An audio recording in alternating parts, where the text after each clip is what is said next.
உங்கள் கைகளின் கிரியையை ஆண்டவர் ஆசீர்வதிக்கிறவர். ஆமென். என் கை படுகிற இடம் ஒரு ஆசீர்வாதமாக மாறணும் என்று நீங்கள் எதிர்பார்த்து வந்திருந்தா இன்னைக்கு காலையில் ஆண்டவர் உங்கள் கையிடுகிற வேலைகளை ஆசீர்வதிப்பார். ஆமென். பெரிய மாற்றம் உங்கள் வேலையில் கர்த்தர் உண்டாக்குவார். ஆண்டவர் நல்லவர். யோவான் 5ஆம் அதிகாரம் 1 முதல் 5 வசனங்களை வாசிக்க கேட்கலாம். 38 வருஷம் வியாதி கொண்டிருந்த ஒரு மனுஷன் அங்கே இருந்தான். நல்லா கவனிக்கணும். இன்னைக்கு இந்த வார்த்தையை மையப்படுத்தி சில விஷயங்களை உங்களோடு சொல்லணும் அப்படின்னு ஆண்டவர் எனக்குள்ள ஏவின விஷயங்களை உங்களோடு பேசணும் விரும்புகிறேன். ஆண்டவர் உம்மை ஆசீர்வதிப்பாராக. அல்லேலூயா. இயேசு கிறிஸ்து செய்யவும் உபதேசிக்கவும் தொடங்கின விஷயங்களை யோவான் தன்னுடைய புத்தகத்தில் அல்லது தன்னுடைய சுவிசேஷத்தில் எழுதியிருக்கிறதை பார்க்க முடியும். யோவான் தான் இயேசுவை இந்த உலகத்திற்கு ஒளியாக காண்பிக்கிறார். மத்தேயு, மார்க்கு, லூக்கா போன்றவர்கள் எழுதாத விஷயங்களை, சொல்லாத விஷயங்களை யோவான் ரொம்ப அழகா சொல்லியிருப்பாரு. இயேசு தண்ணீரை திராட்சரசமாய் மாற்றினத யாரும் சொல்லல, ஆனா அந்த யோவான் சொல்லி இருக்கிறத பார்க்க முடியும். இயேசு பெதஸ்தா குளத்தில் அற்புதம் செய்தத மற்ற யாரும் சொல்லல, ஆனா அந்த யோவான் சொல்லி இருக்கிறத பார்க்க முடியும். அதனாலதான் அந்த யோவான் இயேசுனுடைய அற்புதங்களை குறித்து பேசும்போது, இயேசுனுடைய அதிசயங்களை குறித்து பேசும்போது அவர் செய்தவைகளை எழுத மை போதாது, பேப்பரும் போதாது, அவர் ஏராளமானதை செய்திருக்கிறார். நாங்க எங்களுக்கு தெரிஞ்சதை, எங்களுக்கு அறிஞ்சதை கொஞ்சமா எழுதியிருக்கிறோம். அப்படி அவர் செய்ததை எழுதினா உலகமே கொள்ளாது அப்படின்னாரு. அந்த அளவுக்கு இயேசு செய்தவைகளை, இயேசு உபதேசித்தவைகளை, இயேசு காண்பித்தவைகளை, மாதிரியை அதிகமாய் கவனித்தவர் இந்த யோவான். இந்த பெதஸ்தா குளம் என்கிற குளம் எருசலேமிலே ஆட்டு வாசலின் அருகே இருந்தது. எருசலேமை சுற்றிலும் பெரிய கோட்டை இருக்கும், மதில் இருக்கும். அதிலே ஒவ்வொரு வாசல்கள் இருக்கும். ஒவ்வொரு வாசலுக்கும் ஒவ்வொரு பெயர் உண்டு. 12 வாசல்கள். இந்த 12 வாசல்களிலே ஆட்டு வாசலின் அருகே இந்த பெதஸ்தா குளம் இருக்கிறது. எருசலேமிலே முக்கியமான பண்டிகை என்ன பண்டிகை என்று கேட்டால் அது பஸ்கா பண்டிகை என்று சொல்லுகிறார்கள். பஸ்கா பண்டிகையை ஆசரிக்க உலகம் முழுவதிலும் இருக்கிற யூதர்கள் அன்றைக்கு எருசலேமுக்கு வருவார்கள். எல்லோரும் எருசலேமிலே வந்து பயபக்தியோடு, தேவ பயத்தோடு, தேவ பக்தியோடு ஆண்டவர் சொல்லி வைத்திருக்கிற சத்தியங்களை அந்த ஆலயத்துக்கு முன்பாக உட்கார்ந்து, எருசலேமிலே உட்கார்ந்து தியானிக்கவும் ஆராய்ச்சி செய்யவும் இப்படி காரியங்களை செய்து கொண்டே இருப்பார்கள். எல்லோரும் வந்திருக்கிற அந்த இடத்திற்கு இயேசுவும் வந்திருந்தார். இந்த எருசலேம் தேவாலயத்திலிருந்து இந்த ஆட்டு வாசல் வரைக்கும் யாரும் போகவில்லை. ஏனென்றால் பண்டிகையின் பிரதான நாள், பண்டிகையின் முக்கியமான நாள், பண்டிகை இருப்பதினால் பண்டிகையிலேயே எல்லோரும் கவனம் செலுத்தி கொண்டிருந்த போது இயேசு கிறிஸ்து இந்த பெதஸ்தா குளத்திற்கு வந்தார். பெதஸ்தா என்றால் எபிரேய பாஷையிலே இரக்கத்தின் வீடு என்பது இதனுடைய அர்த்தம். பெதஸ்தா என்கிற அந்த வார்த்தைக்கு இரக்கத்தின் வீடு, பரிவின் வீடு, கிருபையின் வீடு என்பது அர்த்தம். இந்த பெதஸ்தா குளத்திலே திடீரென்று ஒரு தூதன் இறங்கி குளத்தை கலக்குவான். அப்படி கலக்கும் போது யார் குதிக்கிறார்களோ சுகமடைவார்கள். அவர்கள் எப்பேற்பட்ட வியாதியஸ்தராய் இருந்தாலும் சுகமடைவார்கள். அங்கு 5 மண்டபங்கள் கட்டி இருக்கும். அந்த 5 மண்டபங்களிலே வியாதியஸ்தர்கள் குழுமி இருப்பார்களாம், நிரம்பி கிடப்பார்களாம். ஏன் தெரியுமா? அங்கே அநேகர் வியாதி சுகமடைய வேண்டும் என்று சப்பானிகள், குருடர்கள், சூம்பின உருப்புடையவர்கள் என்று அநேகர் அங்கு கூடியிருந்தார்கள். அதை அழகாய் சொல்லுகிறார்கள், அங்கு வியாதியஸ்தர்களால் நிரம்பி கிடக்கும். அதிலே இந்த திமிர்வாதக்காரனும் இருந்தான் என்பது நாம் அறிந்தது. இங்கே அங்கு வந்து தங்கியிருக்கிறவர்களுக்கு உணவு கொடுக்கப்படும், அங்கே இருந்து தங்களை சுகமாக்கி கொண்டு போகட்டும் என்று அவர்களுக்கு பராமரிப்பு செய்யப்படுமா? ஆனால் அந்த இடத்துல எவர்கள் முந்துகிறார்களோ அவர்களுக்கு சுகம் உண்டாகும். அப்படித்தான் ஒருவர் அங்கே இருக்கிறார். 38 வருடமாய் அங்கே இருக்கிறார். அவருக்கு சுகம் இல்லை. ஏன் சுகம் இல்லை? இயேசு இந்த மனிதனை பார்த்து கேட்கிறார், எப்பா நீ சுகமாக விரும்புகிறாயா?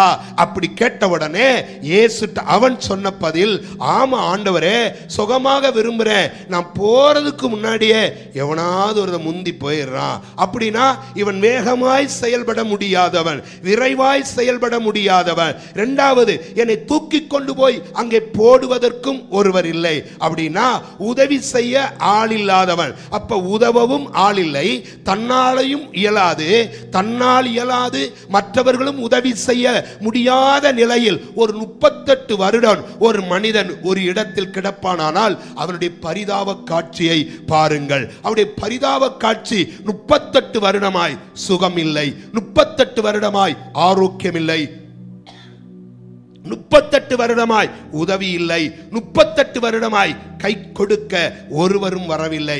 இயேசு எல்லோரை போல பண்டிகைக்கு வந்திருக்கிறார். இயேசு எல்லோரை போல பண்டிகை ஆசரித்து எல்லோரை போல போய்விடலாம். ஆனால் இயேசு பண்டிகையில் இருந்த அவர் திடீரென்று கிளம்பி இந்த பெதஸ்தா குளம் நோக்கி வருகிறார். எங்க வர்றாராம்? பெதஸ்தா குளம் நோக்கி வருகிறார்.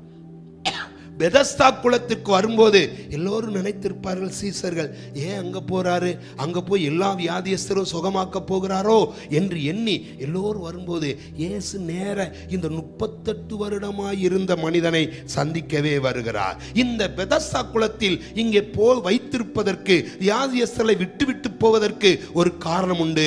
இந்த பெதஸ்தா குளத்தில் தேவ பிரசன்னம் இருக்கும் என்ற ஒரு எண்ணம் அவர்களுக்கு இருந்தது. இந்த பெதஸ்தா குளம் தேவ அன்பு வெளிப்படுகிற இடம் என்று நம்பினார்கள். இந்த பெதஸ்தா குளம் கிருபையையும் இரக்கத்தையும் வெளிப்படுத்துகிற இடம் என்று நம்பினார்கள். அங்கே தேவ பிரசன்னம் இருக்கிறது, அங்கு தேவனுடைய அன்பு இருக்கிறது, அங்கு தேவனுடைய கிருபையும் இரக்கமும் இருக்கிறது. ஆகவே இந்த வியாதியஸ்தர்களை போய் விட்டால் சுகமாகி விடுவார்கள் என்றுதான் விட்டு போகிறார்கள். இந்த வியாதியஸ்தர்கள் யார் என்றால், எருசலேமிலே, அந்த நாட்டிலே, யூதயாவிலே ஒரு வைத்தியராலும் சுகமாக்க முடியாதவர்கள் தான் இந்த பெதஸ்தா குளத்துக்கு வருவார்கள். ஆனால் வேதம் சொல்லுகிறது, கீழையாத்திலே பிசின் தைலம் இல்லையோ, ரணவைத்தியன் இல்லையோ, அப்படிப்பட்ட மருத்துவங்கள் நிறைந்த அந்த நாட்டுக்குள்ள மருத்துவர்களால் சுகமாக்க முடியாத அநேக வியாதியஸ்தர்கள் பெதஸ்தா குளத்தை நோக்கி, தேவனுடைய பிரசன்னத்தை நோக்கி, தேவனுடைய அன்பை நோக்கி, தேவனுடைய கிருபையை நோக்கி, தேவனுடைய இரக்கத்தை நோக்கி வருவார்கள் என்றால், இந்த காலையில் நான் சொல்லுவேன், மனிதர்களால, மருத்துவர்களால முடியாத காரியங்களை கூட என் ஆண்டவரால் செய்ய முடியும் என்று நம்பித்தான் அங்கே விட்டிருக்கிறார்கள். நான் சொல்லுவேன், பெதஸ்தா குளம் போலதான் இன்னைக்கு நாம் வருகிற சபையும். ஒரு விஷயம் கவனிக்கணும், நாம் வருகிற சபையும் ஏன் வருகிறோம்? தேவ பிரசன்னத்தை தேடி வருகிறோம். ஏன் வருகிறோம்? தேவனுடைய அன்பை தேடி வருகிறோம். ஏன் வருகிறோம்? தேவனுடைய கிருபையை தேடி வருகிறோம். ஏன் வருகிறோம்? தேவனுடைய இரக்கத்தை தேடி வருகிறோம். ஆண்டவர் எனக்கு இரக்கம் செய்ய மாட்டாரா? ஆண்டவர் நம்முடைய பிரசன்னத்தினால் நிறைத்து விட மாட்டாரா என்று மனிதர்களால் கைவிடப்பட்டவர்களால், மருத்துவர்களால் கைவிடப்பட்டவர்களால், மற்றவர்களால் உதவி செய்ய முடியாதவர்களால், தன்னால் கூட ஒரு காரியத்தை செய்ய முடியாதவர்களால், இயலாதவர்களால் இந்த இடத்தில் நாம் உட்கார்ந்திருப்போமானால், இன்னைக்கு காலையில் சொல்லுவேன், இங்கே ஒரு தேவ பிரசன்னம் இருக்கிறது. ஆமென் சொல்றவங்க எத்தனை பேர் இருக்கீங்க? அந்த பிரசன்னம் உங்க வாழ்க்கையில இயலாத, முடியாத, சாத்தியப்படாத, நடக்காத காரியங்களை நடத்தி காட்டும் என்பதில் எந்த ஒரு மாற்றமும் இல்லை. கையை உயர்த்தி ஆமென் சொல்லுவோம். ஹல்லேலூயா. இங்க கவனிக்கணும், தண்ணீர் எப்பொழுது கலங்கும் என்று காத்திருப்பார்களாம். அப்ப தண்ணீர் எப்போவாது தான் என்ன செய்யும்? கலங்கும். சரி, ஆண்டவராவது டக்கு டக்கு டக்குன்னு ஒரு தூதனை மாறி மாறி மாறி மாறி என்ன செஞ்சிருக்கலாம்? அனுப்பியிருக்கலாம். தூதன் திடீர்னு வருவாரு, திடீர்னு போயிடுவாரு. எப்ப கலங்குன்னு தெரியும். அப்படின்னா ரொம்ப எப்படி இருக்கணும்? கவனமா இருக்கணும். அப்ப இவரும் எப்படி இருந்தாரோ அங்க படுத்துக்கிட்டு ரொம்ப நாளா உட்கார்ந்துகிட்டு இருக்கிறார். ஒன்று தெரியுமா? இவர் ரொம்ப நாள் எப்படி உட்கார்ந்துருக்காரு தெரியுமா? நம்பிக்கை இழந்த நிலையில் உட்கார்ந்துருக்கிறார். யாருமே எனக்கு வரலப்பா, என்னாலையும் போக முடியல, ஆனா எனக்கு என்ன வேணும்? சுகம் வேணும். வருஷம் எத்தனை ஆச்சு? 38 ஆகி போச்சு. எப்படியாவது ஒரு மாற்றம் வேணும். வருஷம் இவ்வளவாய் போச்சு, ஒரு மாற்றம் இல்லை வாழ்க்கையில. நான் ஒரே படுத்த படுக்கை தானா, வாழ்க்கை விழுந்த வாழ்க்கை தானா, இன்னும் நிமிர முடியாத நிலை தானா, அப்படியே இருக்கிறான். ஆண்டவர் வர்றார். நம்பிக்கை இழந்த நிலை, உதவியற்ற நிலை. நல்லா சொல்லுமா? இன்னும் சொன்னா வருடக்கணக்கில் துன்பங்களை அனுபவிக்கிற நிலை. வருடக்கணக்கில் துன்பம். 1 வருஷமா 2 வருஷமா 38 வருஷம். 38 வருஷம் ஒரே நிலையில ஒரு மனுஷன் இருந்தா எவ்வளவு கஷ்டம்ன்றத பாதிக்கப்பட்டவங்கள கேட்கணும். 38 வருஷமா சரீரத்துல வேதனை இருந்தா எவ்வளவு கஷ்டம்ன்றத, 38 வருஷமா குடும்பத்துல மாற்றம் இல்லைன்னா எவ்வளவு கஷ்டம்ன்றத. அப்ப இவர் யார் தெரியுமா? ரொம்ப நாளா காத்திருக்கிற ஒரு ஆளு. ரொம்ப நாளா காத்திருக்கிறான். எத்தனை வருஷம்? ரொம்ப நாளா காத்திருக்கிறான். எப்படியாவது தேவ பிரசன்னம் என்னை மாத்திராதா, தேவனுடைய அன்பு மாத்திராதா, தேவனுடைய கிருபை மாத்திராதா, தேவனுடைய இரக்கம் மாத்திராதா. ரொம்ப நாளா காத்திருக்கிறான். ஆண்டவரே, இந்த பெதஸ்தா குளத்துல எத்தனையோ பேருக்கு சுகம் நடந்திருக்க, இந்த ஆலயத்துக்குள்ள எத்தனையோ பேருக்கு நன்மை கிடைச்சிருக்க, இந்த ஆலயத்துல எத்தனையோ பேர் நன்மையினால் நிரப்பப்பட்டிருக்கிறாங்களே, எனக்கு ஒண்ணு நடந்துராதா என்கிற எதிர்பார்ப்போடு 38 வருஷம் ஒருத்தன் படுத்த நிலையில இருப்பான்னா ஆண்டவர் பார்க்கிறாரு. இவன் நிலையை கண்டு, இரக்கத்தின் வீட்டில் இயலாதவனாய் படுத்து கிடக்கிறவன் நிலையை கண்டு, நம்பிக்கை இழந்து படுத்து கிடக்கிற இவனை கண்டு, தொடர்ந்து இவன் வாழ்க்கையில் ஒன்றும் நடக்காததினால் சோர்ந்து கிடக்கிற இவனை கண்டு, இங்க கவனிச்சு பாருங்க, வேற யார்ட்டையும் போகாம இயேசு எங்க தான் வந்தாராம்? யார்கிட்ட தான் வந்தாராம்? இந்த மனுஷன்ட்ட. அழகா 3ஆம் வசனம் போட்டிருக்கு. அங்கே குருடர்கள், சப்பானிகள், சூம்பின உறுப்புடையவர்கள், முதலான வியாதியஸ்தர்கள் ஏராளம் இருந்தாலும் அங்க வந்து இருந்தது யார்? இவ்வளவுதான் இருந்திருக்காங்க. மற்றவங்களை பத்தி ஒன்றும் சொல்லலை. குஷ்டரோகிகள் இருந்தாங்களா, இவங்க இருந்தாங்களா, அவங்க இருந்தாங்களா, எதுவுமே சொல்லலை. இவங்கெல்லாம் சொல்லிட்டு நம்மாலை இவரையும் ஒரு வார்த்தை சொல்லியிருக்கு. 38 வருஷமா இங்க கிடக்கிறான், 38 வருஷமா மாற்றம் இல்லாம கிடக்கிறான். அப்ப ஆண்டவர் நேர அந்த வியாதியஸ்தரை பார்க்க போறார் இல்லையோ, இவனை பார்க்க போனார். ஏன் தெரியுமா? இவன் காத்திருப்பு அதிகம் என்பதை ஆண்டவர் அறிந்து. காலையில் ஒரு வார்த்தை சொல்லட்டுமா? நான் ரொம்ப நாளா காத்திருக்கிறேன். என் காத்திருப்புக்கு ஒரு முடிவு வந்தா நல்லா இருக்கும். ரொம்ப நாளா நான் வெயிட் பண்றேன். என் காத்திருப்புக்கு முடிவு வந்தா நல்லா இருக்கும். ஆலயத்துல கூட 18 வருஷமா நிமிரக்கூடாத கூனி காத்திருந்தா, ஆனாலும் ஜெபத்தை விடல, ஆனாலும் ஆலயத்துக்கு போறதை விடல, ஆனாலும் ஒரு மாற்றம் நடக்கும்னு எதிர்பார்ப்புல தான் அவன் ஆலயத்தில் உட்கார்ந்து இருக்கிறா. கூனி கூனி கூனி கூனி அந்த நிலையிலேயே பார்க்க நிற்கிறாள். அவளை சுகமாக்க 18 ஆண்டுகள் காத்திருக்கிறான் அறிந்த இயேசு ஆலயத்தில் போய் மற்ற யாரையும் சுகமாக்கினாரோ இல்லையோ, ஆனால் அந்த கூனியை ஆண்டவர் அன்றைக்கு தொட்டு சுகமாக்கினார். 12 வருஷம் அவள் பெரும்பாடுள்ள ஸ்திரீ. அவளுக்கு 12 வருஷம் உதிரப்போக்கு. யாருக்குமே தெரியாது. எத்தனையோ பேர் வஸ்திரங்களை தொட்ட போதும், எத்தனையோ பேர் அவர் போகும்போது அவரை பிடித்து பார்த்த போதும், எத்தனையோ பேர் அவர் நடக்கும்போது வஸ்திரத்தை தொட்ட போதும், யாருக்கும் வெளிப்படாத வல்லமை இவளுக்கு வெளிப்பட்டதென்றால் ஆண்டவருக்கு தெரியும். இவள் காத்திருப்பு அதிகம், இவள் காத்திருப்பின் நாட்கள் அதிகம். இவள் நீண்ட நாட்களாய் ஒரு மாற்றம் வேணும் என்று காத்திருக்கிறாள். நீண்ட நாட்களாய் ஒரு அற்புதம் நடக்க வேண்டும் என்று காத்திருக்கிறாள். நீண்ட நாட்களாய் ஒரு விடுதலை வேணும் என்று காத்திருக்கிறாள். சகோதரா, அன்பு தேவ பிள்ளைகளே, என் தாயே, தகப்பனே, இன்னைக்கு காலையில் உங்களை பார்த்து ஒரு வார்த்தை சொல்றேன். நீண்ட நாட்களாக, 38 வருடங்களாக, 18 வருடங்களாக, 12 வருடங்களாக நான் காத்திருக்கிறேன். என் காத்திருப்புக்கு ஒரு முடிவு வருமா? என் காத்திருப்புக்கு ஒரு மாற்றம் வருமா? என் காத்திருப்பு ஒரு மகிமையாய் மாறுமா? என் காத்திருப்பு ஒரு விடுதலையாய் மாறுமா? என் காத்திருப்பு ஒரு சந்தோஷத்தில் முடியுமா? என் காத்திருப்பு ஆனந்த களிப்பில் முடியுமா? என் காத்திருப்பு ஒரு சமாதானமாய் முடியுமா என்கிற கேள்வியோடு இந்த ஆலயத்துக்குள் காத்திருந்தா, இந்த பிப்ரவரி மாதம் 9ஆம் தேதி ஆண்டவர் சொல்லுகிறார், உன் காத்திருப்பு ஒரு முடிவுக்கு வருகிறது. கையவியத்தி ஆமென் சொல்லுவோமா? நீண்ட நாள் காத்திருப்பது இருதயத்தை இளைக்க பண்ணும். விரும்பினது வரும்போதோ அது ஜீவ விருட்சமாக இருக்குமா? அல்லேலூயா.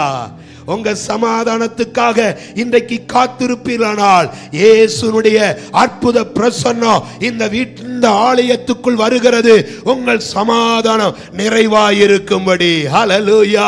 யாருக்காக வந்தாரோ இல்லையோ, அநேகர் வியாதியஸ்தர் இருக்கும்போது யாருக்காக வந்தாரோ இல்லையோ, நான் சொல்லட்டுமா, தேவையுள்ளவனுக்காக வந்தார், எதிர்பார்ப்புள்ளவனுக்காக வந்தார், விரும்பி உட்கார்ந்து இருக்கிறவனுக்காக வந்தார், எனக்கு நடக்க வேண்டும் என்ற வாஞ்சையுள்ளவனுக்காக வந்தார். இன்னைக்கு காலையில் அப்படித்தான் சொல்லுவேன். இந்த இடத்துல யாருக்காக வந்தார் என்கிறதை விட என்னை அறிந்து வந்தார், என் தேவையை அறிந்து வந்தார், என் மனதை அறிந்து வந்தார், என் எதிர்பார்ப்பை அறிந்து வந்தார். எத்தனை பேர் சொல்ல முடியும் கர்த்தர் என் எண்ணங்களை அறிந்து வந்தார் என்று? எத்தனை பேர் சொல்ல முடியும்? சொல்ல முடிஞ்சா கையை உயர்த்தி சொல்லுங்க.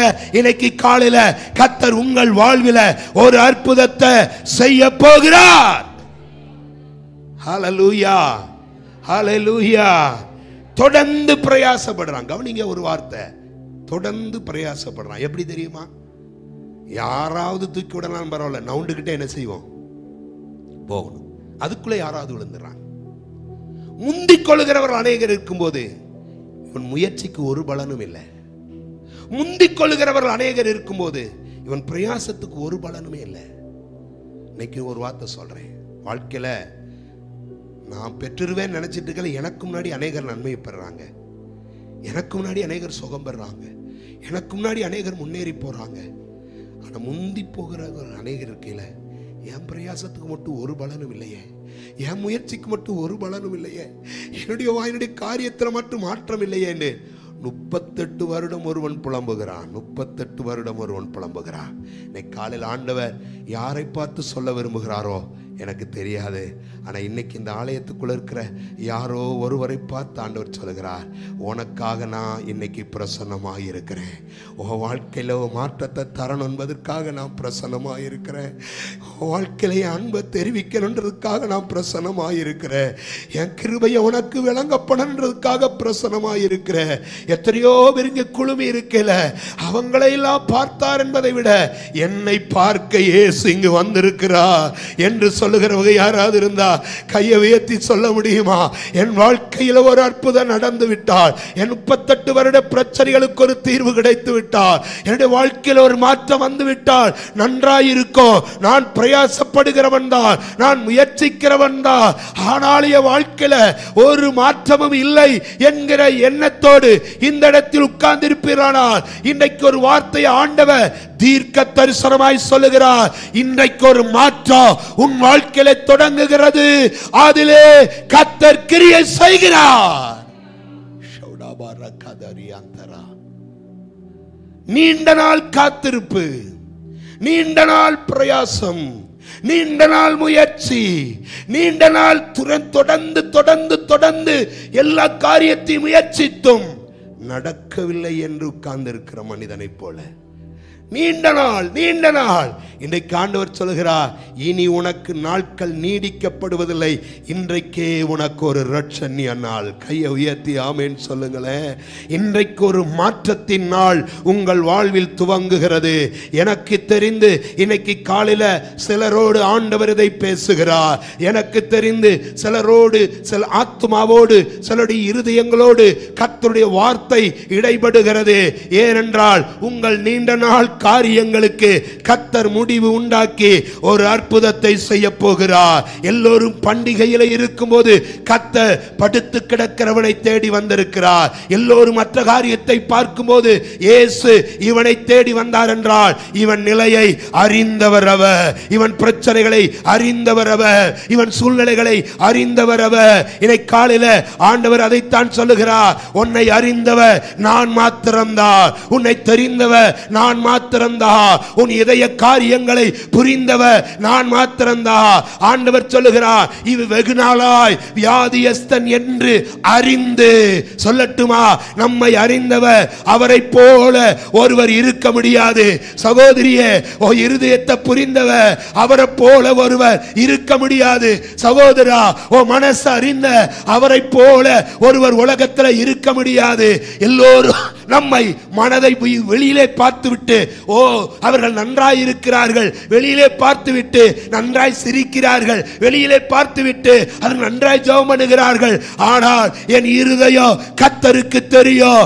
ஆகவேதான் பண்டிகைக்கு வந்த அவர் படுத்து கிடக்கிற இந்த மனிதனுடைய வாழ்க்கையை மாற்றுவதற்காக வர முடியுமானால் இந்த ஆலயத்துக்குள்ளோ யாரை தேடி வந்தாரோ இல்லையோ, என்னை தேடி வந்தார் என்று சொல்லுகிறவர் இருந்தா உங்க வலது கையை உயர்த்தி சொல்லுங்க, ஆண்டவரே என்னை தேடி வந்தீரே, ஸ்தோத்திரம்.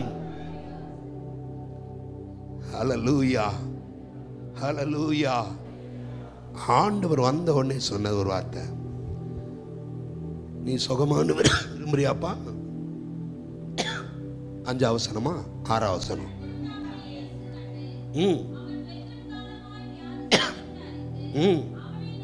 அவனை நோக்கி சொஸ்தமான விரும்புறியா? உடனே என்ன சொன்னா, அதற்கு வியாதியஸ்தன், ஆண்டவரே தண்ணீர் கலக்கப்படுறப்ப எனக்கு குளத்துல கொண்டு போய் விட யாரும் இல்லப்பா, எனக்கு குளத்துல கொண்டு போய் விடுறதுக்கு யாரும் இல்லை. அப்ப இவன் நிலை என்ன? உதவி இல்லை, வாழ்க்கையில யாருடைய உதவி இல்லை, சப்போர்ட் பண்றதுக்கு யாரும் கிடையாது.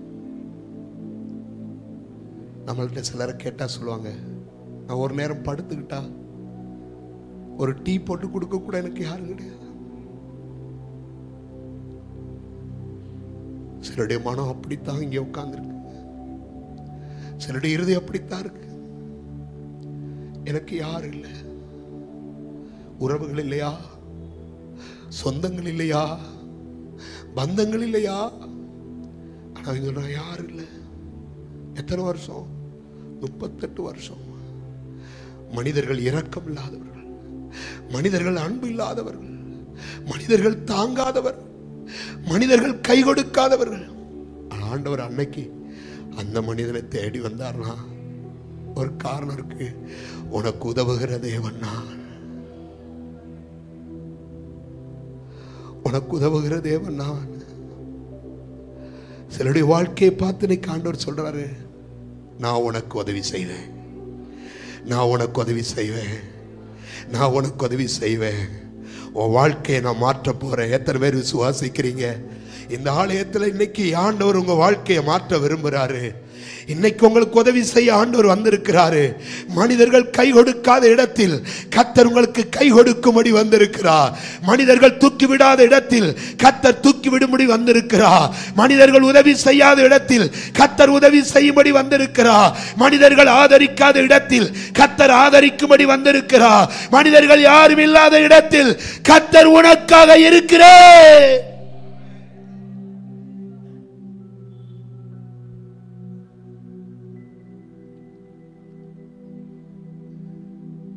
ஆண்டவர் அன்னைக்கு தேடி வந்து சொல்லும் போது யாரும் இல்லை. ஆண்டவரே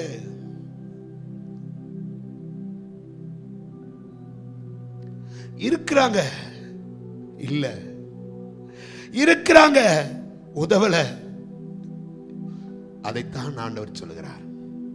இதை உடைந்த சங்கீதக்காரன் சொல்லுகிறார், எனக்கு ஒத்தாசை வருகிற பர்வதங்களுக்கு நேராக என் கண்களை ஏறெடுப்பேன், ஏறெடுப்பேன்.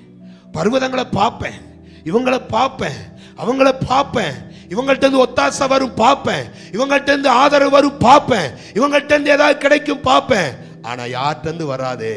வானத்தையும் பூமியும் உண்டாக்கின கர்த்தரிடத்திலிருந்து மட்டும்தான் ஒத்தாசை வரும், கர்த்தரிடத்திலிருந்து மட்டும்தான் உதவி வரும், கர்த்தரிடத்திலிருந்து மட்டும்தான் உதவி வரும்.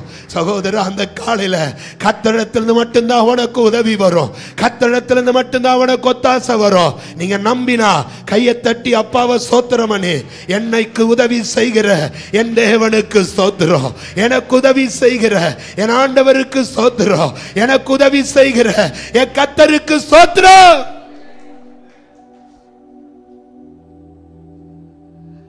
எல்லாரும் உதவாதது மாதிரி ஆண்டவர் உதவாம போயிட்டா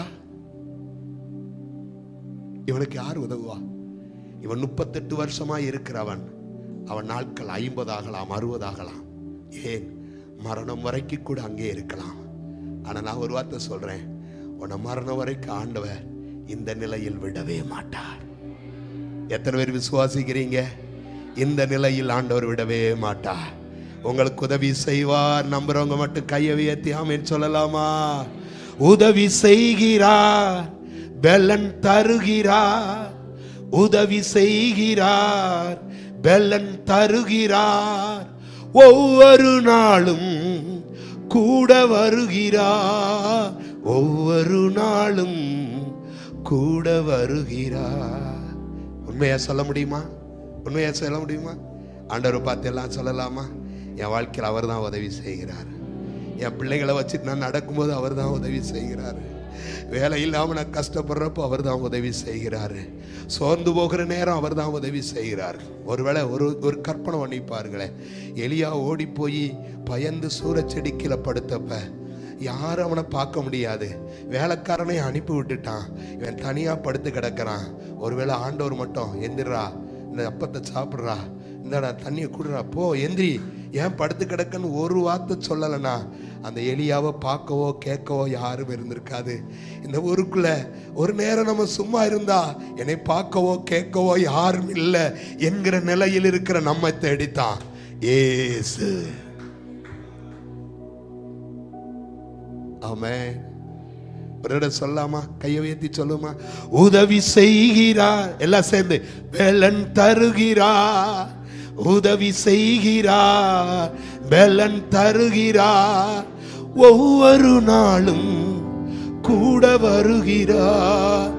ஒவ்வொரு நாளும் கூட வருகிறார்.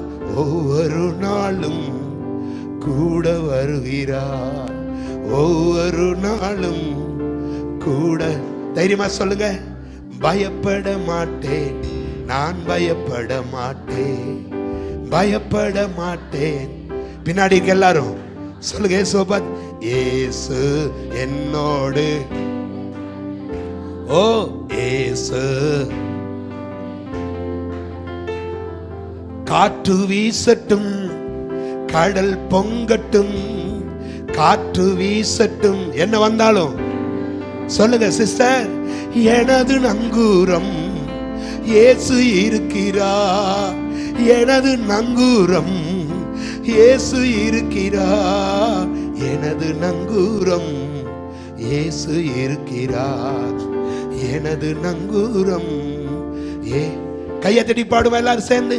பயப்பட மாட்டேன், நான் பயப்பட மாட்டேன்.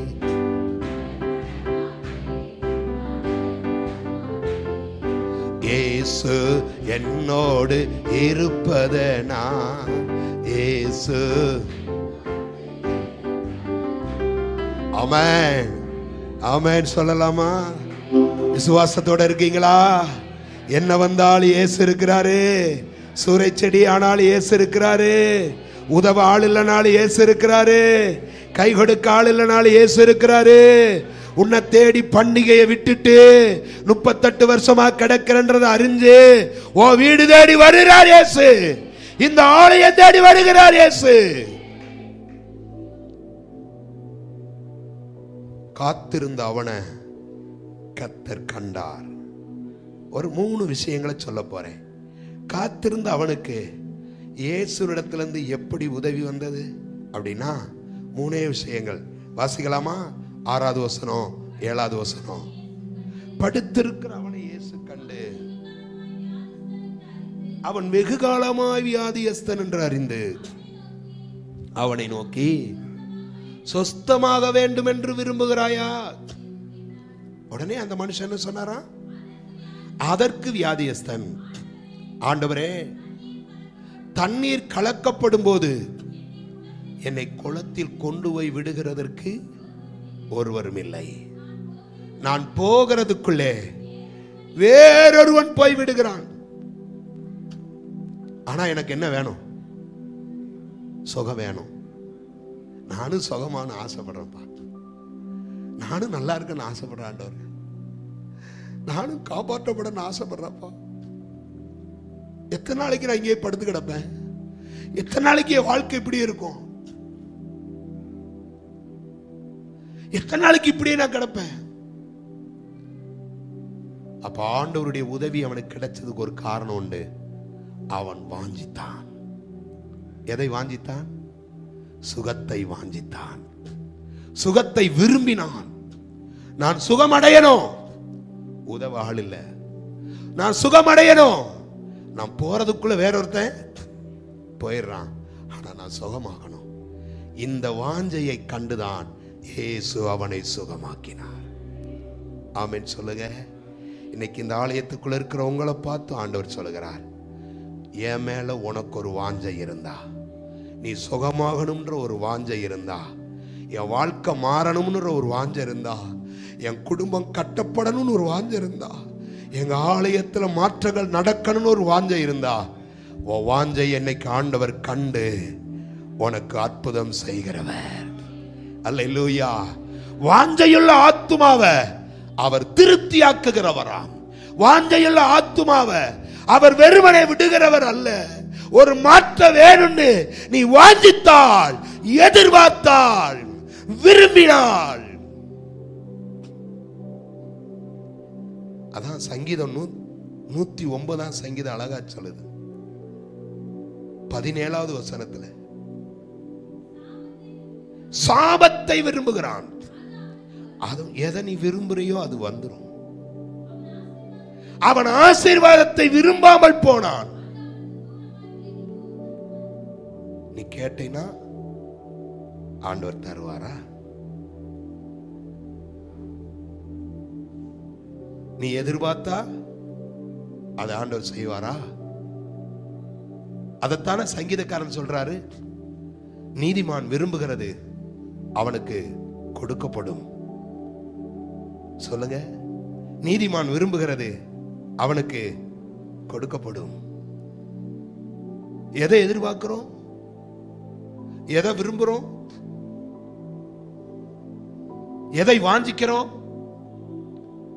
என் பிள்ளை நல்லா இருக்கணும் ஆண்டவரே, எங்க ஆவிக்குரிய வாழ்க்கை ஒரு மாற்றம் அடையணும் ஆண்டவரே, எங்க குடும்ப ஜீவியத்தில் ஒரு மாற்றம் வேணும்பா.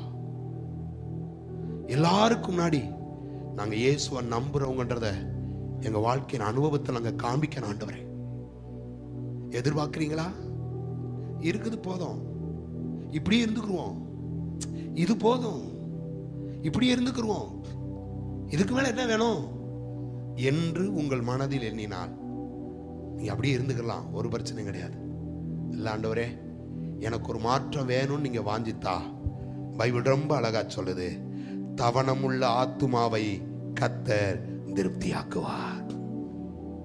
இந்த ஆலயத்துக்குள்ள ஒரு வாஞ்சையும் இல்லாம, ஒரு எதிர்பார்ப்பும் இல்லாம, ஒரு காரியத்தை குறித்தும் ஆண்டவரிடத்துல தெரிவியாம, ஆண்டவர் எனக்கு என்ன செஞ்சாலும் போதும் அல்ல, ஆண்டவர் என்ன கொடுத்தாலும் பரவாயில்லை என்பது அல்ல. ஒரு வார்த்தை சொல்லுவேன், ஆண்டவரே உம்முடைய சித்தத்தை என் வாழ்க்கையில் நிறைவேற்றும்படி, ஆண்டவரே இந்த பூமியில் நீர் எங்களை வைத்திருக்கிற இடத்தில் நன்மையுள்ளவர்களாய் வாழும்படி எங்களுக்கு உதவி செய்யும். ஆமே, நாங்கள் சுகமுள்ளவர்களாய் இருக்கும்படி எங்களுக்கு உதவி செய்யும். நான் சொல்லட்டுமா, 2 குருடர்கள் இயேசு நடந்து போகும்போது அவர்கள் சொன்னார்கள், தாவீதின் குமாரனே எங்களுக்கு இரங்கும். கூப்பிடுறான், போய் சொல்றான், ஏய் கூப்பிடாத. பின்னும் அதிகமாய் சத்தமிட்டான். இதை கேட்டு இயேசு முன்னோக்கி போகல, நின்னு அவர்களை அழைத்து சுகமாக்கினாரா? அப்ப அவங்க வாஞ்சை ஆண்டவர் நிறைவேற்றினாரா இல்லையா? 191 சங்கீதம் அழகா சொல்லுது, அந்த 14வது வசனம், அவன் என்னிடத்தில் வாஞ்சையா இருக்கிறபடியால் அவனை விடுவிப்பேன். கைத்தட்டி அப்பாவை ஸ்தோத்திரம் பண்ணுங்களேன். என்னிடத்தில் வாஞ்சையா இருக்கிறபடியா இன்னைக்கு வாஞ்சிக்கிற ஆத்துமாவை கர்த்தர் நிரப்ப போகிறார். சிஸ்டர், பிரதர், உங்க வாஞ்சையுள்ள இருதயத்தை கர்த்தர் நிரப்ப விரும்புகிறார். எத்தனை பேர் சொல்ல முடியும், என் ஆத்துமா வாஞ்சையோடு வந்திருக்கிறது, என் ஆத்துமா எதிர்பார்ப்போடு வந்திருக்கிறது, என் ஆத்துமா ஜீவனுள்ள தேவன் மேல தாகமாய் வந்திருக்கிறது. இன்னைக்கு வாசித்தோமே 143 சங்கீதத்தில் இல்லையா, எப்படி தாகம் கொண்டு வந்திருக்கிறதோ அந்த தாகத்தை அறிந்து கர்த்தர் இன்னைக்கு உங்க ஆத்துமாவை சம்பூரணத்தினால் நிரப்புவாராக. அல்லேலூயா, சம்பூரணத்தினால் நிரப்புவாராக. நான் ஒரு ஊழியனா இங்க இருந்து ஒரு வார்த்தை சொல்றேன், நீங்க வாஞ்சிக்கிற காரியத்தை இன்னைக்கு கர்த்தர் நிறைவேற்றுவாராக. ஆமென் சொல்லுங்களேன். விசுவாசத்தோட நல்லா சொல்லுங்களேன். உங்க கையை நல்லா உயர்த்தி சொல்லுங்களேன். உங்க இருதயம் வாஞ்சிக்கிறதை கர்த்தர் அருளுவாராக. உங்கள் மனம் வாஞ்சிக்கிறதை கர்த்தர் தருவாராக. கர்த்தருடைய ஆத்துமா இன்னைக்கு காலையில் உங்கள் மேல் பிரியப்படுவதாக. அவன் வாஞ்சித்தான், நான் சுகமாகணும், விரும்பினான் சுகமாகணும். எழுந்து நட, படுக்கை எடுத்துக்கொண்டு நட. இரண்டாவது, இவன் தேவனுடைய உதவியை பெற்றதுக்கு, இயேசுனுடைய உதவியை பெற்றதுக்கு இரண்டாவது காரணம் சொல்லணும்னா 8வது வசனமும் 9வது வசனம் சொல்லுது. இயேசு அவனை நோக்கி எழுந்திரு, படுக்கை எடுத்துக்கொண்டு நட என்றார். 6வது வசனம் 7வது வசனம் சொல்லுது, அவன் படுத்திருந்தான்.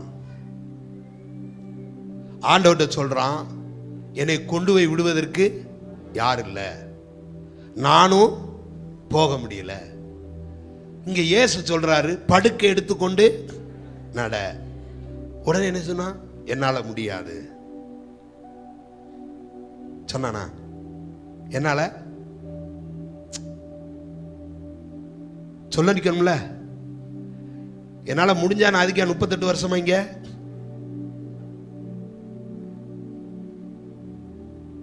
என்னால முடியாது சொல்ல அப்படின்னு என்ன அர்த்தம் தெரியுமா? இரண்டாவது, இயேசுவிடத்துல உதவியை பெற்றது காரணம் அவர் வார்த்தைக்கு கீழ்ப்படிந்தான். அவர் வார்த்தைக்கு. காலையில் ஆண்டவர் உங்கள்கிட்ட பேசுவார், நான் அவர் வார்த்தை சொல்லேன்.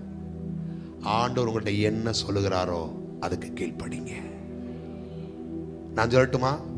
உலகத்துல பணம் செய்யாதத, உலகத்துல திறமை செய்யாதத, உலகத்துல எதுவுமே செய்யாதத கர்த்தருடைய வார்த்தை செய்யும். எத்தனை பேர் நம்புறீங்க? அவருடைய வார்த்தை செய்யும். ஆமென். இன்னைக்கு காலையில் ரெண்டாவது ஒரு பாட்டு பாடணும். என்ன பாட்டு தெரியுமா? ரெண்டாவது ஒரு பாட்டு பாடணும். என்ன பாட்டு பாடணும்? எனக்குள்ளே.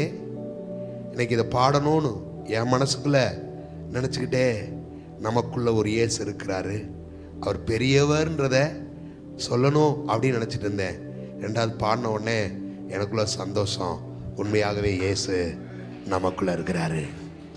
அல்லேலூயா. அழகா யோவான் சொல்றாரு 1ஆம் அதிகாரத்தில், அந்த வார்த்தை மாம்சமாகி கிருபையினாலும் சத்தியத்தினாலும் நிறைந்தவராய் எங்க இருக்கிறாரா? எங்க இருக்கிறாரா? எப்படி இருக்கிறாரா? கிருபையினாலும் சத்தியத்தினாலும் நிறைந்தவராய். இயேசு எப்படி இருக்கிறார் எனக்குள்ள? அடா சொல்லுங்க மக்களை, எப்படி இருக்கிறாரு? அட எப்படி இருக்கிறார் இயேசு? எப்படி இருக்கிறாரு? நிறைந்தவராய். அப்படின்னா இயேசு எப்படி இருக்கிறாரு? பூரணமாய், நிறைவுள்ளவராய், சம்பூரணமாய் எனக்குள்ள இருக்கிறார். அப்ப இந்த வார்த்தை எனக்குள்ள இருந்தா, இந்த வார்த்தைக்கு கீழ்ப்படிந்தா, இந்த வார்த்தைக்கு ஒப்பு கொடுத்தா, இந்த வார்த்தை எனக்குள்ள எல்லாத்தையும் செய்யும். ஆமென் சொல்லலாமா? பைபிள் சொல்லுது, என் வார்த்தை எதுக்காக நான் அனுப்புறேனோ அந்த நோக்கத்தை நிறைவேற்றாம என் வார்த்தை திரும்பவே திரும்பாதுன்னு ஆண்டவர் சொல்லி இருப்பார்னா, இன்னைக்கு காலையில இங்க இருக்கிறவங்களை பார்த்து சொல்றாரு, என் வார்த்தை உன்னை நோக்கி வரும்னா அது சும்மா வராது, உனக்குள்ள ஏதோ ஒன்ன செய்ய போகுது. என் வார்த்தை உனக்குள்ள உருவாக்க போகுது. என் வார்த்தைக்கு கீழ்ப்படிஞ்சா இன்னைக்கு ஒரு அற்புதம் நடக்கும். என் வார்த்தைக்கு கீழ்ப்படிஞ்சா இன்னைக்கு அது உன்னை மாற்றும். என் வார்த்தைக்கு கீழ்ப்படிஞ்சா உன் வியாதியை சுகமாக்கும்.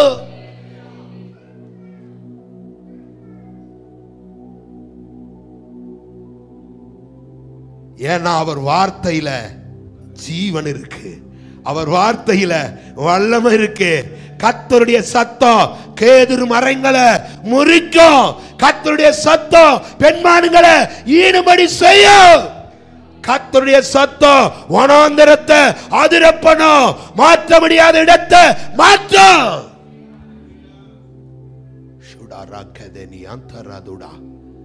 நீங்க எது கீழ்படுகிறீங்களோ இல்லையோ, இன்னைக்கு காலையில சொல்றேன், அவருடைய வார்த்தைக்கு கீழ்ப்படிவோம்.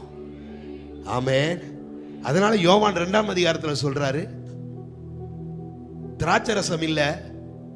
எல்லாரும் ஐயோ திராட்சரசம் இல்ல திராட்சரசம் இல்ல ஓடிக்கிட்டு இருக்கிறப்ப மரியா சொல்றாங்க, அவர் என்ன சொல்றாரோ, அவர் சொல்றத நீங்க செஞ்சா, ஏசு என்ன சொன்னாரு? பாத்திரத்துல உள்ள இருந்து எட்டுவாப்பா, நிரப்புப்பா சொன்னாரா? அன்னைக்கு எலிசா சொன்னார், பக்கத்து வீட்டு பாத்திரத்தெல்லாம் வாங்கு, எல்லாத்தையும் நிரப்புனார். ஏசு வித்தியாசமா சொல்றாரு, கச்சாடியில போய், என்னையா? எலிசா தீர்க்கதரிசி, இயேசு ஆண்டவர். ஆமென். கச்சாடியில தண்ணியை நிரப்புனார். எல்லாம் யோசிப்பாங்க, என்னடா வெளியில கால் கழுவ பயன்படுத்துற, கச்சாடியில் போய் தண்ணியை நிரப்புப்பா. அப்படியே செய்தார்கள். தண்ணியை மோந்துட்டு போ, எல்லாருக்கும் ஊத்து. தண்ணியை ஊத்துனா ஊத்துற தண்ணி திராட்சை ரசமா மாறுச்சான். அல்லேலூயா. ஏன்? இந்த ஊத்தி எடுத்துட்டு போனவனா இருக்கட்டும், தண்ணியை கொண்டு போனவனா இருக்கட்டும், அவர் என்ன செஞ்சாரோ சொன்னாரோ அதை அப்படியே செய்தார்கள். அவர் என்ன சொன்னாரோ அப்படியே செய்தார்கள். நான் ஒரு வார்த்தை சொல்லட்டுமா? சீலோவாம் குளத்துக்கு ஒருத்தனை அனுப்புறாரு. யாரு தெரியுமா? அவனே பார்வை இல்லாதவன். கொஞ்சம் கவனிங்க. அவனுக்கு ஊமில் நீரை துப்பி சேர உண்டாக்கி சேர எடுத்து கண்ணுல பூசி போய் சீலோவாம் குளத்துல போய் அவன் சொல்லியிருக்கலாம், எனக்கே கண்ணு தெரியாது, என்னை சீலோவாம் குளத்துக்கு போக சொல்லிடுறேன், நியாயமா? டப்புன்னு தொட்டு சட்டுன்னு விடுதலை ஆக்கி இருக்கலாம். ஆனா ஏசுநாதர் செய்யல. சீலோவாம் குளத்துக்கு போனார். இப்படியே நடந்து தட்டு தடுமாறி குளத்துக்குள்ள இறங்கி கண்ணை கழுவினாரு, சுகமடைஞ்சாரு. ஐயா, அது ஒருவேளை கஷ்டமா தெரியலாம், அது ஒருவேளை வித்தியாசமா இருக்கலாம், அது ஒருவேளை வேதனையா தெரியலாம், இவ்வளவு தூரம் நடக்கணுமா தெரியலாம். அன்னைக்கு கூட எலிசா போய், எப்பா யோர்தான் நதியில 7 தடவை முங்கிட்டு போ ஏன் சொன்னா, இந்த ஆளு என்னை கையை தொட்டு உன்னை தொடுறதா, அவ்வளவுக்கா என் ஆண்டவர், போய்க்கு முங்கிட்டு போப்பா அப்படின்னு சொல்ல ஈஸியான ஒரு மெத்தட். அது சொன்னா, அதுக்கு எங்க ஏரி, எங்க ஊர்ல இருக்க நதி கிதியெல்லாம் புதிய நதிகள் இல்லையா? நம்ம ஊர்ல புனித நதின்னு போய் முங்குறாங்க. மோடி போய் முங்கி இருக்கிறார், எல்லாம் முங்கி இருக்கிறாங்க. அதுக்கு பின்னாடியே ஒருத்தன் போட்டோ எடுத்து போடுறான். அறகுறையா வெந்த போனோம் என்ன செய்யுது? ஆனா அதுதான் என்ன நதி? அடப்பாவி, நம்ம நல்லா கிடக்க தண்ணியை கூட 10 தடவை பார்த்துட்டு என்ன செய்வோம்? குளிக்கிற ஆளு யாரு? உங்கெல்லாம் கொண்டு போய் காவேரியில அந்த கங்கையில 1 கோடி ரூபாய் தரேன்னு சொன்னா கூட வேண்டாம்ப்பா அப்படின்ட்டு வந்துடும். அது சொல்ற, எங்க நாட்டு நதி என்ன சாதாரண நதி நான் நினைச்ச அப்படின்னா, நதியில அல்ல விஷயம், அந்த வார்த்தையில தான் விஷயம். சொல்லட்டுமா? நதியில அல்ல விஷயம், அந்த வார்த்தையில தான் விஷயம். இன்னைக்கு காலையில சிலரை பார்த்து சொல்றாரு, என் வார்த்தைக்கு நீ அப்படியே கீழ்ப்படிந்தா உன் வாழ்க்கையில் அற்புதம் நடக்கும். என் வார்த்தைக்கு அப்படியே கீழ்ப்படிந்தா உன் வாழ்க்கையில் அற்புதம் நடக்கும். என் வார்த்தை செய்ய முடியாதது ஒன்றும் இல்லை. அதான் சொன்னார், என்னால செய்யக்கூடாத அதிசயமான காரியம் உண்டோ?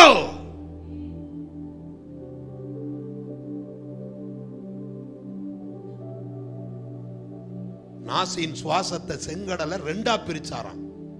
கீழ்காற்றை வீச பண்ணினான் போட்டிருக்கு. ஆனா இன்னொரு இடத்துல நாசியின், அப்ப எப்படி ஊதிருப்பாரு? ஊதுனதுல தண்ணி எல்லாம் மதிலா நின்றுச்சு. வார்த்தை செய்யாதது என்ன இருக்குன்னு சொல்லுங்க? அவர் எல்லாம் செய்வார். கீழ்ப்படிந்தா இன்னைக்கு இயேசுனிடத்திலிருந்து ஒரு உதவி உங்களை தேடி வரும். 3வது ஒரே ஒரு வார்த்தை, அந்த வார்த்தை போட்டிருக்கு 8வது வசனம். இயேசு அவனை நோக்கி,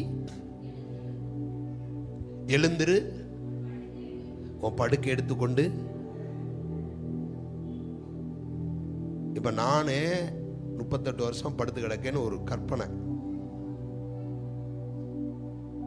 நம்ம கொஞ்ச நாளைக்கு முன்னாடி படுத்து தான் கிடந்தோம். எந்திரிங்க, சாப்பிடுங்க, படுங்க, எந்திரிங்க, நடந்து இங்க போங்க, அங்க போங்க, நான் கூட போக முடியல. நேத்து கூட திடீர்னு தலை பின்னாடி இருந்து வலிக்க ஆரம்பிச்சிருச்சு. என்னடா புதுசா வலிக்குது, எங்க இருந்துடா வருது? சரி நடக்க முடியும். அதோட நடக்க போக வர சர்ச்சை கூட்ட, நேற்று ப்ரேயர் பண்ண, வேலை நடந்துக்கிட்டே இருந்துச்சு. வேலை என்ன செய்யல, டப்புன்னு திடீர்னு காணாமல் போயிடுச்சு. இன்னைக்கு கூட நினைச்சேன், நின்று பேச முடியாதோ, அப்போ நான் இப்படி நின்றுக்குருவோமா அப்படின்லாம் யோசிக்கிட்டே இருந்தேன், ஒரு கற்பனை பண்ணிக்கிட்டே இருந்தேன். எப்படி நிற்கிறது, நம்ம ஆளுங்க ஒரு மாதிரி நின்னா கூட ஒரு மாதிரி முறைப்பாங்களே அப்படின்னு நினச்சிக்கிட்டு எப்படியாவது சமாளித்து தான் பேச நினச்சேன். சூப்பராக நின்று பேச ஆண்டவர் கிருபை கொடுத்தாரு. என்ன அப்போ யோசிச்சு பார்த்தேன், எங்கே எப்படி வருது, எப்படி வந்தாலும் அது ஓடி போயிடும் அப்படின்றது இன்னொரு பட்சம். எழுந்து நடன்றார். நானே படுத்து கிடக்கேன், என்னால் முடியாது. என் பலனை பார்த்தா எந்திரிக்க, என் பலனை நான் பார்த்தா முடியாது. அப்போ இவர் எப்படி எந்திரிச்சிருப்பான்றீங்க? ஐயா, என் பலனால் முடியாது, இப்போ உங்கள் பலனை சார்ந்துக்கிறேன், உங்கள் பலனை சார்ந்துக்கிறேன். அப்போ நினச்சிருப்பான், அவர் சொல்கிறாரு எந்திரிப்போம் அப்படின்னு எந்திரிச்சான் பாருங்க. எலும்புகள் நரம்புகள்லாம் பலன் அடைய ஆரம்பிச்சிருச்சு. எலும்புகள் நரம்புகள் எல்லாம், நான் ஒரு வார்த்தை சொல்லட்டுமா, கர்த்தரை சார்ந்து கொண்டால் உதவி வந்துகிட்டே இருக்கும். ஆமென் சொல்லுங்களேன். இயேசுவை சார்ந்துக்கோங்க ஐயா. ஏன் என்னால முடியாது உண்மைதான், என் பலத்தால முடியாது உண்மைதான், என் திறமையால முடியாது உண்மைதான், என் முயற்சியால முடியாது உண்மைதான். ஆனா இயேசுவின் பலனை, ஏன்னா நான் என் பலன் குறை உள்ளது, என் முயற்சி குறை உள்ளது, என் திறமை குறை உள்ளது, என்னுடைய எல்லாம் குறை உள்ளது. ஆனா என்னுடைய ஆண்டவர்கிட்ட எல்லாம் நிறைவா இருக்கா. நிறைவானது வரும்போது குறைவெல்லாம் ஓடி போயிடும். அப்படின்னா இன்னைக்கு காலையில் ஆண்டவர் சொல்றாரு, உங்களை சார்ந்தல்ல, கர்த்தரை சார்ந்து, இயேசுவை சார்ந்து, ஆண்டவரை சார்ந்து எழும்ப, நடக்க, நிற்க, பிழைக்க, வாழ பழகுவீங்கன்னா ஆண்டவர் உங்களை பூரண பலனால் நிரப்ப ஆரம்பிச்சிருவாரு. அல்லேலூயா. நான் பலவீனன் தான், ஆனால் என்னை ஒருவர் பலப்படுத்துகிறார். நான் முடியாதவன் தான், ஆனால் உம்மாலே ஒரு சேனைக்குள் பாய்வேன், உம்மாலே ஒரு மதிலை தாண்டுவேன். நான் முடியாதவன் தான், ஆனால் உம்மாலே ஒரு சிங்கத்தை கிழிப்பேன், ஒரு கரடியை கொல்லுவேன். யார் வார்த்தை? நான் முடியாதவன் தான். என் பலனை பார்த்தா, சிம்சோனின் பலனை பார்த்தா ஒண்ணும் கிடையாது. ஆனா நம்மால ஆண்டவர் பலன் அவர் மேல இறங்கிருச்சுன்னா 300 நரிய பிடிச்சு ஒன்னோட ஒன்னா கட்டி, நீங்க நல்ல தெரிஞ்சவங்களா இருந்தா, அறிஞ்சவங்களா இருந்தா, ஒரு நரிய நீங்க பிடிச்சிருங்க, ஒரு நரிய போய் பிடிச்சிட்டாங்க பாப்போம்.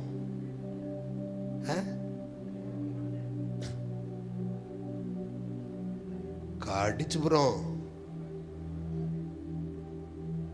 நம்மால 300 நரிய பிடிச்சாருனா எந்த பலன்? தானாவா, சுயமாவா, நானாவா? ஒரு தாடை எலும்பெடுத்து 1000 பேரை கொன்றாராம். 2 தூண்களையும் ஒரே இதுல இழுத்து போட்டாராம். எந்த பலனா? என் சுய பலன் அல்ல. பிரதர் சிஸ்டர், நம்ம சுய பலத்தால முயற்சித்தா எங்கேயுமே தோத்து போயிடுவோம்.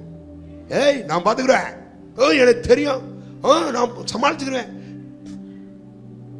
கொஞ்ச நாள் தான் படுத்துருவோம்.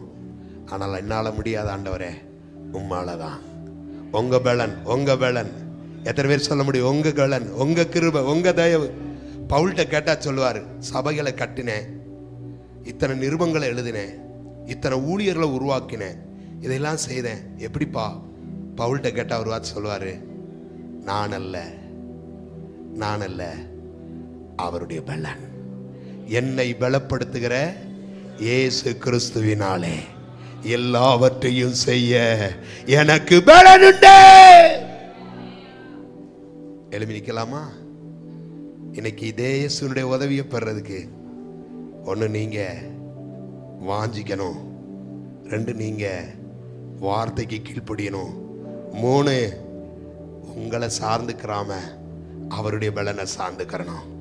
ஆண்டவரே, உங்க பலனை நான் சார்ந்து நிற்பேன். எத்தனை பேர் சொல்லுவீங்க? எத்தனை பேர் சொல்லுவீங்க? Thank you Lord, thank you Lord, hallelujah. வாழ்க்கையில் இதுவரைக்கும் நீங்களா சமாளிச்சிருக்கலாம், நீங்களா முயற்சித்திருக்கலாம், நீங்களா ஏதோ பண்ணி பார்த்துருக்கலாம். இன்னைக்கு இந்த ஆராதனையில் ஆண்டவர் சொல்றாரு, இனி நான் அல்ல ஆண்டவரே, நீங்க தான் சொல்றவங்க இருந்தா உங்க கையை ஆண்டவருக்கு நேராக உயர்த்து. நாங்கள் இல்லப்பா, நாங்கள் இல்லப்பா, என் சுயபலத்தால் ஓடி பார்த்தேன், ஓட முடியல.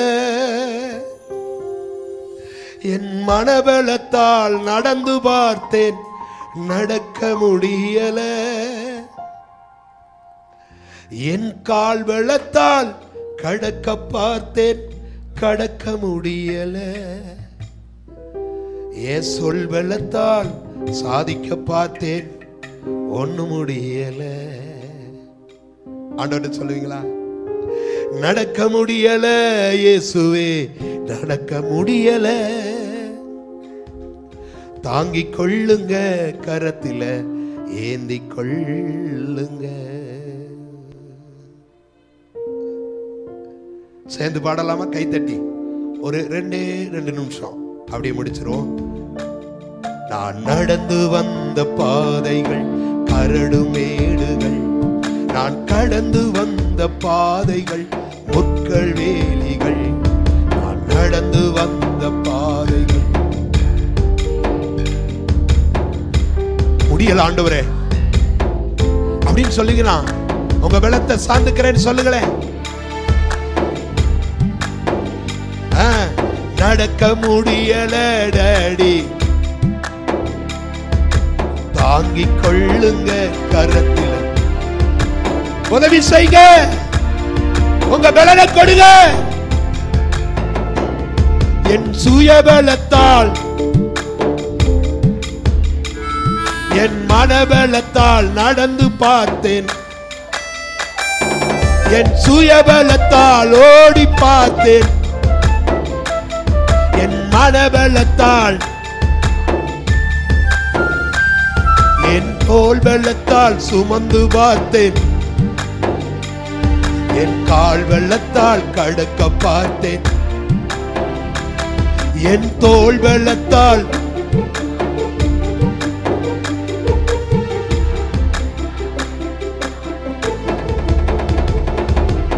நீங்க எல்லாம் நல்ல சத்தமா சொல்லி, நான் இயலாதவன், நான் முடியாதவன், உங்க கிருபை வேணும்னு கேட்கன்றது தான் உங்களை பாட வைக்கிறது. ஆமென். எல்லாம் சொல்லுவோமா?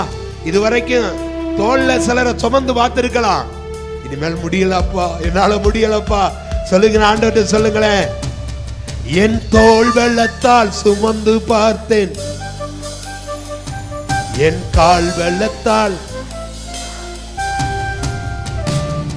என் தோள் வெள்ளத்தால் சுமந்து பார்த்தேன்.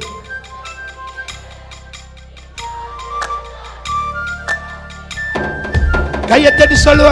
நடக்க முடியல இயேசுவே, தாங்குங்கப்பா.